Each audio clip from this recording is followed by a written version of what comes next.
తిరుమల తిరుపతి శ్రీ వెంకటేశ్వర స్వామి వారి ప్రసాదమైనటువంటి లడ్డూ తయారీలో ఉపయోగించేటువంటి ఆవు నెయ్యిలో జంతువుల యొక్క కొవ్వు కలిసిందని, అటువంటి జంతువుల యొక్క కొవ్వు అవశేషాలు ఉన్నటువంటి నేతితో తయారు చేసిన ప్రసాదాలని భక్తులకు పంచేశారని చెప్పని తప్పుడు ప్రచారం ద్వారా రాజకీయ లబ్ధి కోసం సాక్షాత్తు కలియుగ దైవమైనటువంటి శ్రీ వెంకటేశ్వర స్వామి వారి ఆలయ మహత్యాన్ని, తిరుమల తిరుపతి దేవస్థాన పవిత్రతను, తిరుమల తిరుపతి వెంకటేశ్వర స్వామి వారి నైవేద్యమైనటువంటి లడ్డూ ప్రసాదాన్ని కూడా దుర్మార్గంగా రాజకీయాలకి వాడుకుంటూ ఒక పవిత్ర దేవాలయాన్ని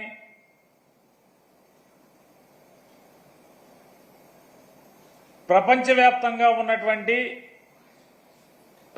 హైందవ ప్రజల యొక్క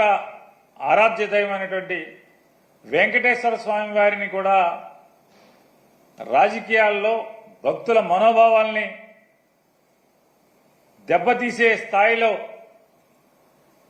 ముఖ్యమంత్రి హోదాలో ఉన్నటువంటి ఒక బాధ్యతాయుతమైనటువంటి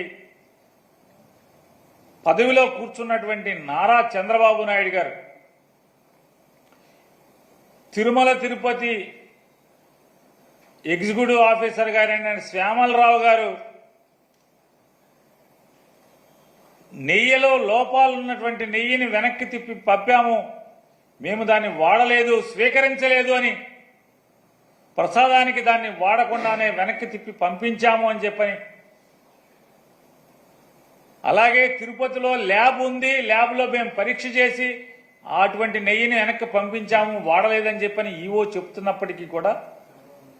దుర్మార్గంగా నారా చంద్రబాబు నాయుడు గారు దీంట్లో జంతువు కొవ్వు కలిసిందని, అలాగే వారి కుమారుడైన నారా లోకేష్ నాయుడు గారు మరొక అబద్ధాలాడటంలో, అసత్యం ఆడటంలో మరొక 10 అడుగులు ముందుకేసి పంది కొవ్వు కలిసిందని చెప్పని ప్రసాదంలో నారా లోకేష్ మాట్లాడుతూ, అలాగే వెనకటికి పెద్దలు చెప్పిన సామెతగా దున్నపోతు ఈనిందని ఎవడో చెప్తే దూడను కట్టేయమని చెప్పని ఇంకొకటి దూడను కట్టేయడానికి పరిగెత్తిన చందాన ఈ తండ్రి కొడుకుల యొక్క దుర్మార్గపు మాటలని, దున్నపోతు ఈంతే దూడ కట్టేయడానికి ఎవడో పరిగెత్తినట్టుగా పవన్ కళ్యాణ్ గారు దాన్ని భుజానేసుకుని ఆ మాటను ప్రచారం చేయటం, వీళ్ళందరూ కలిసి ఉమ్మడిగా కూటమిగా చేసినటువంటి ఈ కూటమి పాపాన్ని ప్రక్షాళన చేసేదానికి సెప్టెంబర్ మాసం 28వ తారీఖున, అంటే ఈ నెల 28వ తారీఖున శనివారం తిరుమల వెంకటేశ్వర స్వామి వారి యొక్క పవిత్రతని వీళ్ళ ముగ్గురు కలిసి, కూటమంతా కలిసి అపవిత్రం చేసినటువంటి దౌర్భాగ్య పరిస్థితుల నుంచి వాళ్ళ పాపాలని క్షమించి వదిలేయమని, దానికి పరిహారం కోసం జగన్మోహన్ రెడ్డి గారి యొక్క పిలుపు మేరకు ఈ శనివారం 28వ తారీఖున ప్రతి నియోజకవర్గంలో కూడా వివిధ దేవాలయాల్లో భక్తులు కానీ, ప్రజలు కానీ, అలాగే వైఎస్ఆర్ కాంగ్రెస్ పార్టీ కార్యకర్తలు కానీ ప్రతి ఒక్కరు కూడా ఆ రోజు ఈ కూటమిగా వీళ్ళు ఏర్పడి స్వామివారి పవిత్రతని ఈ రకంగా కిరాతకంగా పాపానికి ఒడిగట్టిన దాన్ని పరిహారం కోసం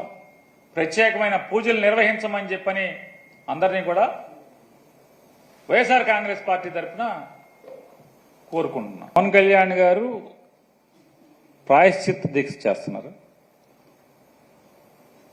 అంటే సహజంగా ప్రాయశ్చిత్త దీక్ష ఎవరు చేస్తారు? తప్పులు పాపాలు ఎవరు చేస్తే వాళ్ళు ప్రాయశ్చిత్తం దీక్ష చేస్తారు. తెలుసో తెలియకో మేము పాపాలు చేశాము, తెలిసి చేశాము, తెలియక చేశాము అని ఆ దేవుణ్ణి వేడుకొని ఆ ప్రాయశ్చిత్తాన్ని కోరుకుంటారు. చంద్రబాబు నాయుడు గారు, పవన్ కళ్యాణ్ గారు ప్రస్తుతం అవసరార్థం అనండి లేదా లాభాల కోసం అనండి, శరీరాలు రెండు వేరైనప్పటికీ కూడా ఒకే ఆత్మ కింద చంద్రబాబు నాయుడు గారు, పవన్ కళ్యాణ్ గారు ప్రస్తుతం ఇద్దరు తిరుగుతున్నారు. కాబట్టి చంద్రబాబు నాయుడు గారి పాడు బుద్ధితో, కుళ్ళిన మెదడుతో సాక్షాత్తు వెంకటేశ్వర స్వామి వారి ప్రసాదం గురించి మలినపు మాటలు మాట్లాడాడు. కాబట్టి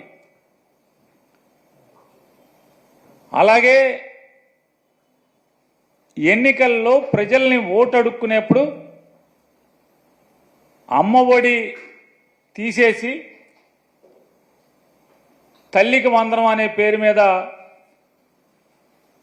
సంవత్సరానికి ఇంట్లో ఎంతమంది పిల్లలు ఉంటే అంతమంది పిల్లలకి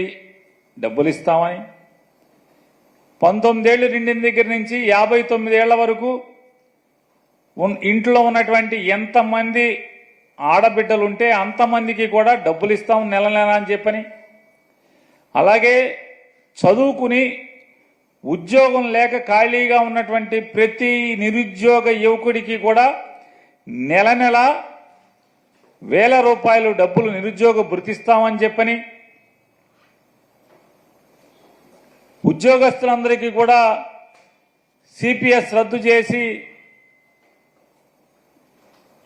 అందరికీ కూడా మంచి లబ్ధి చేకూరుస్తామని చెప్పని వారి గురించి, ఇలా సమాజంలోని ప్రతి ఒక్కరి గురించి అనేక హామీలనిచ్చి ఆడబిడ్డలకు ఉచితంగా బస్సులో తిప్పుతామని చెప్పని అనేక రకాల హామీలు,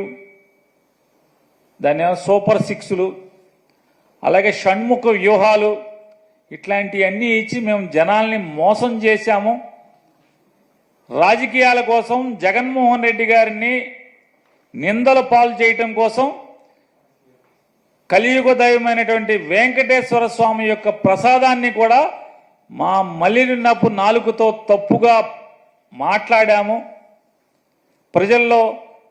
తప్పుడు ప్రచారాన్ని చేశామని చెప్పని వాళ్ళ అంతరాత్మ దహించుకుపోతుంది. కాబట్టి శరీరాలు వేరుగా ఒకే ఆత్మగా ప్రస్తుతానికి అవసరార్థం ఇద్దరు తిరుగుతున్నటువంటి రీత్యా ఈ గుళ్ళలో మెట్లు కడగటాలు, పసుపు కుంకాల మెట్లుకు పూయటాలు, లేదా పాప పరిహారాలు, ప్రాయశ్చిత్తాలు, అంతే కదా. పాపాలు ఎవడు చేస్తే వాళ్లే ప్రాయశ్చిత్తం చేయాలి కదా.